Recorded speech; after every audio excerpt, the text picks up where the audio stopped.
The stage of Spotlight tonight gleamed under the studio lights, a polished crescent desk reflecting the expectant faces of the live audience. The air buzzed with anticipation, the hum of cameras and the soft clatter of heels on the polished floor mingling with the crowd's murmurs. Behind the scenes, producers adjusted earpieces, their faces taut with the usual pre-show nerves. Tonight's guest was no ordinary star. Adam Sandler, the comedic legend turned dramatic force, was here to promote his new film, Shadows of Valor, a gritty exploration of family and redemption. The posters outside promised a return to his roots, but with a depth that had critics buzzing. The audience, a mix of longtime fans and curious newcomers, settled in, their applause warm and expectant as Adam strode onto the set. He looked every bit the seasoned star, a tailored blazer over a casual shirt, his signature grin tempered by the gravitas of his 50s. His eyes, warm but guarded, scanned the room as he shook hands with the hosts, Joy Behar, the sharp-tongued veteran with a knack for provocation, and Whoopi Goldberg, the grounded mediator whose laughter could defuse a bomb.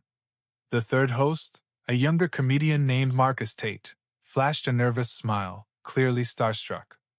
"Adam Sandler, everybody!" Joy announced, her voice dripping with theatrical enthusiasm. The crowd roared, and Adam waved, settling into the guest chair with a self-deprecating chuckle. "This feels like a trap already," he quipped, earning a laugh. The atmosphere was light, the banter easy, until it wasn't. Joy leaned forward, her smile sharp as a blade. "Adam, this new film, it's heavy. Family, loss, all that. People are saying it's your big Oscar play. But let's be real, you've built a career on fart jokes and goofy voices. Why should we take this serious turn seriously?" The question landed like a jab, playful but pointed. The audience tittered, unsure whether to laugh or wince. Whoopi raised an eyebrow, her fingers tapping the desk, while Marcus let out a forced chuckle, glancing at the producer's booth. Adam's grin faltered, but he recovered quickly. "Well, Joy, I've always told stories, some with fart jokes, sure, but they all come from the heart. This one's just deeper." His tone was light, but his eyes narrowed slightly, a flicker of irritation. Joy wasn't done. She tilted her head, her earrings glinting under the lights. "Heart, sure. But let's talk about your heart. You've got this wholesome, everyman image, Happy Gilmore, Billy Madison, all that. Yet back in the day, there were rumors about you being, let's say, less than wholesome on set. Partying, maybe some tempers. Is this film you trying to rewrite your past?" The studio fell silent, the air thick with tension. The audience shifted, a few pulling out phones to capture the moment. Whoopi leaned forward, her voice calm but firm. "Joy, come on, let's talk about the movie." But Joy waved her off, her gaze locked on Adam. "I'm just asking what everyone's thinking," she said, her tone daring him to respond. Adam's jaw tightened, his fingers curling around the armrest. "Joy, I was a kid back then, figuring it out. We all were. I'm proud of the work I've done, and I've always tried to treat people right." His voice was steady, but there was an edge to it, a quiet intensity that made the room feel smaller. The cameras zoomed in, their soft whirring the only sound. Marcus tried to pivot, stammering, Adam, tell us about working with the director." But Joy cut in again. "Come on, Adam, don't dodge. You're Mr. Nice Guy now, but what about the stories of you yelling at crew members? Or that rumored feud with a co-star? People want the real you." The audience gasped softly, a ripple of whispers spreading. In the control booth, producers exchanged panicked glances, one muttering into a headset, "She's going too far." Adam leaned back, his smile gone, replaced by a steely gaze. "Joy, you want to talk real? I've spent 30 years in this business, building stories that make people laugh, cry, feel something. I've made mistakes. Who hasn't? But I don't owe you my diary." His voice was low, controlled, but the weight of it silenced the room. Whoopi nodded subtly, a flicker of respect in her eyes, while Marcus fidgeted, clearly out of his depth. Joy, undeterred, leaned closer, her voice dripping with mock sympathy. "Oh, Adam, we're just trying to understand the man behind the myth. Like, what about your family? You talk about them in interviews, your wife, your kids, but there's talk you're not as present as you claim. Is this film your apology to them? The question was a grenade, and the studio froze. Adam's face darkened, his hand clenching into a fist. The audience held its breath, a few phones still recording, their tiny screens glowing in the dim light. Whoopi's eyes widened, and she hissed. Joy, enough. But Adam held up a hand, his voice calm but icy. You don't get to talk about my family, Joy. You want to push buttons? Push mine. But leave them out of it. The tension was suffocating, the studio lights casting stark shadows on the desk. Producers signaled frantically from the booth, one whispering, "Cut to commercial!" But the director shook his head, sensing the moment's viral potential. The audience was split. Some nodded in support of Adam, others leaned forward, hungry for more drama. Joy smirked, unfazed. Touchy subject, huh? I'm just doing my job, asking the hard questions. Adam stared at her, his eyes burning with a quiet fury. Your job, he said slowly, is to tear people down for clicks? That's not journalism. That's a circus. The crowd erupted in scattered applause, but the air remained charged, a storm waiting to break. Adam leaned forward, his voice dropping to a dangerous whisper. You don't know me, Joy. And you don't know what I've been through to get here. Keep going, and you'll find out who I really am. The threat hung in the air, not physical but piercing, a promise of something more. The studio was a pressure cooker, every eye on Adam, every ear straining for Joy's response. She opened her mouth, but the director's voice crackled through her earpiece, and she hesitated. The moment stretched, taut and unbearable. What would happen next? Would Adam walk off, or would Joy double down? Could this clash of titans end without shattering the stage? Find out in part 2. The studio lights burned hotter, or so it seemed, as Spotlight Tonight teetered on the edge of chaos. Adam Sandler's words, "You'll find out who I really am," echoed in the stunned silence, a challenge that hung like smoke. Joy Behar, ever the provocateur, leaned back, her smirk faltering for a split second before returning, sharper than ever. Oh, Adam, I'm shaking, she said, her tone laced with sarcasm. The audience let out a nervous laugh, but it died quickly, swallowed by the weight of the moment. Whoopi Goldberg gripped the desk, her eyes darting between her co-hosts, while Marcus Tate sank lower in his seat, muttering, "This is bad." In the control booth, producers were in full panic, one hissing into a headset, "Get security ready. This could go south." Joy pressed on, her voice cutting through the tension. "Look, Adam, nobody's saying you're a bad guy. But you can't just hide behind your movies when the world wants answers. Like, what about the rumors you ignored your kids for years chasing fame? How do you justify that?"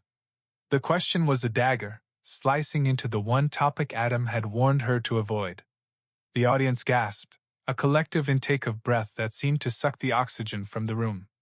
Phones were out now, recording every second, their tiny lights dotting the crowd like fireflies. Adam's face went pale, his eyes narrowing to slits. For a moment, it seemed he might stand and walk off, but instead, he leaned forward, his voice trembling with barely contained rage. "Joy, you've got no idea what you're talking about," he said, each word deliberate, like a stone dropped into still water. "My kids, my wife, they're my world. Every choice I've made, every late night, every film, was for them. You want to talk about family? Let's talk about yours. How's it feel when someone drags your life through the mud for a soundbite?" The crowd erupted, some cheering, others whispering in shock. Whoopi tried to intervene, her voice firm. "Okay, let's take a breath here. Adam, tell us about the film." But Joy cut her off, her eyes gleaming with defiance. "No, Whoopi, he doesn't get to dodge this. He's a public figure. People deserve to know who he really is." Adam's hands clenched, his knuckles white against the desk. "You want to know who I am?" he said, his voice rising, not in anger but in a raw, aching intensity. "I'm a guy who's spent his life trying to make people laugh, to give them a moment of joy in a world that's falling apart. I've screwed up, sure. I've missed bedtimes, I've lost my temper, I've made bad calls. But I've never stopped trying to do right by the people I love and the people who watch my work. You want to tear that down? Go ahead. But you're not tearing me down. You're tearing down the idea that people can grow, can change, can be more than your headlines. The studio fell silent, the weight of his words settling over the crowd. Even Joy paused, her bravado flickering as she registered the sincerity in his voice. The cameras caught every detail, the sweat on Adam's brow, the tremble in his hands, the way his eyes glistened with something close to tears. The audience was divided. Some clapped, a slow, respectful applause, while others sat stunned, unsure who to root for. Marcus, desperate to lighten the mood, stammered, That's powerful, Adam. Maybe we can." But Joy, refusing to yield, leaned in again. "That's a nice speech, but it doesn't answer the question. Were you there for your kids, or were you too busy being a star?" It was the final straw. Adam stood, his chair scraping against the floor, the sound sharp in the hushed studio. "I'm done," he said, his voice quiet but resolute. "I came here to talk about a film that means something to me, to my family, to the people who believe in second chances. But you don't care about that, Joy. You care about ratings, about making me bleed for your show. I'm not your punching bag." He turned to the audience, his eyes softening. "Thank you for being here. I hope you see the movie. It's about family, real family, not whatever this is." With that, he walked off, his footsteps echoing as security hovered uncertainly at the stage's edge. The studio erupted into chaos. The audience was on its feet, some cheering, others shouting in disapproval. Joy sat back, her face a mix of defiance and unease, while Whoopi shook her head, muttering, "You went too far." In the control booth, producers scrambled, one yelling, "Cut to commercial, now!" as the director signaled to keep rolling, sensing a viral moment. The clip hit X within minutes, trending with hashtags like #SandlerWalks and #JoyCrossesTheLine. Posts flooded in, some praising Adam's dignity, others defending Joy's right to ask tough questions. Headlines screamed, "Sandler storms off spotlight tonight," and "Behar's ambush backfires." In the days that followed, the fallout was seismic. Adam's walkout became a cultural flashpoint, sparking debates about media ethics and personal boundaries. His film, Shadows of Valor, saw a surge in buzz, with critics praising its raw honesty. Adam issued a brief statement. "I'm grateful for the support. Let's talk about the work, not the noise." Joy, meanwhile, doubled down on X, posting, "If you can't handle the heat, stay out of the spotlight." But her bravado rang hollow. Ratings for Spotlight Tonight dipped as viewers accused her of bullying. Whoopi, ever the diplomat, called for civility on air, but the damage was done. In the quiet of his home, Adam watched the frenzy unfold, his wife by his side. He hadn't wanted a fight, but he'd stood his ground, not just for himself but for the principle that some things, family, dignity, truth, were worth defending. The world saw a star. He saw a man who'd fought to be better, every day. What do you think? Was Adam right to walk away, protecting his dignity and family? Or did Joy have a point, holding a public figure accountable? Where's the line between journalism and exploitation? Share your thoughts in the comments, and subscribe for more stories that make you think. The clash on Spotlight Tonight became more than a viral moment. It sparked a reckoning. Adam Sandler's stand wasn't just about defending his family. It was a reminder that dignity and personal boundaries matter, even under the glare of fame. Joy Behar's provocations, while bold, exposed the cost of chasing sensationalism over empathy. For those watching, especially those over 55 who've lived through their own battles, the story resonates as a call to honor one's principles and protect what's sacred. It teaches us that true strength lies in walking away from a fight that demeans, not in winning it. The lesson endures. Respect is earned through integrity, not headlines. How do you balance honesty with compassion in a world hungry for spectacle?